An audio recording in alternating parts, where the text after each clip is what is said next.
संजय कोणी, मी आम आदमी पार्टी प्रदेश संघटक कामगार आघाडी. तर अनेक सरकारी खात्यांमध्ये ठेकेदार कामगारांची लूट करत आहे आणि हे उत्तम उदाहरण म्हणजे आपल्या येरवड्यामधलं प्रादेशिक मनोरुग्णालय, त्याला आपण मेंटल हॉस्पिटल म्हणतो येरवडा.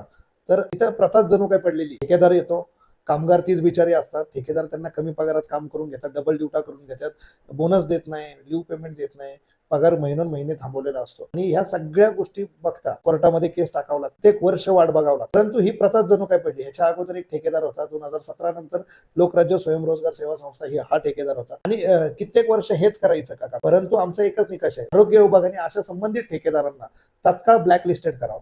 ब्लॅकलिस्टेड काळ्या यादीत टाकण्याचे निकष काय येतो, काळ्या यादीत कधी टाकलं जातं एखाद्या ठेकेदाराला? काळ्या यादीत एखादा ठेकेदार जर तुमच्या करारनाम्याप्रमाणे काम करत नसेल, एखादा ठेकेदार कामगारांची लूट करत असेल आणि एखादा ठेकेदार जर त्याचे कंप्लायन्स प्रॉपर, जसं ESIC, PF, बोनस हे प्रॉपर जर करत नसेल ना, तर त्याला काळ्या यादीत टाकलंय. इथं तर काय झालंय, गेले 2017 पासून कामगारांना किमान वेतनच दिला गेला. किमान वेतन न देता कामगारांकडून डबल ड्युट्या 12-12 तास काम करून घेऊन त्यांना कामगार कायद्याप्रमाणे ओव्हरटाईमच मिळाला. त्याचबरोबर करारनाम्यामध्ये ज्या जागा स्क्वेअर फीट बेसिसवर दिल्या गेल्या होत्या त्या ठेकेदाराला काम करता, त्या जागा वापरातच नसल्यामुळे त्या कधी स्वच्छच झाल्या. त्याचबरोबर ठेकेदाराला करारनाम्यामध्ये मटेरियल आणायचं होतं, साहित्य आणायचं होतं, आजपर्यंत त्यांनी साहित्य पूर्ण कधी चाललं नाही. तरी सुद्धा मार्च 2024 पर्यंत का 25 पर्यंत बिलं त्याची 100% पास झाली आणि त्याला एकही डेबिट मारला नाही. आरोग्य विभागाची पण लूट झालेली आहे, कामगार मनोरुग्णांना पण त्रास झालेला आहे अस्वच्छतेमुळे.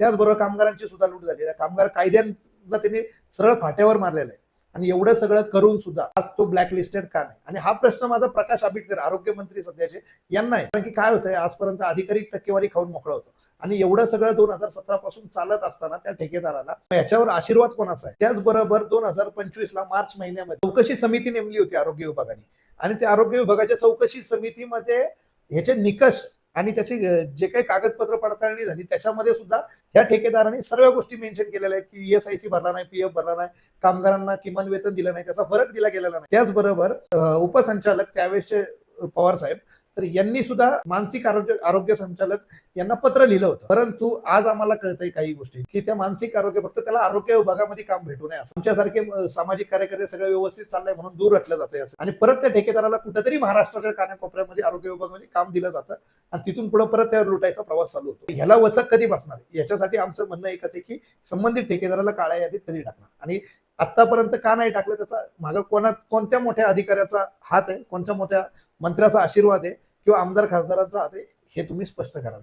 तोपर्यंत आम आदमी पार्टी मार्फत उद्यापासून प्रादेशिक मनोरुग्णालयाबाहेर प्रकाश आंबेडकर यांचा फोटो लावून मी त्यांना न्यायाची भीक मागतो. तोपर्यंत आमरण उपोषण असेल, सर्वांनी सहकार्य करावे.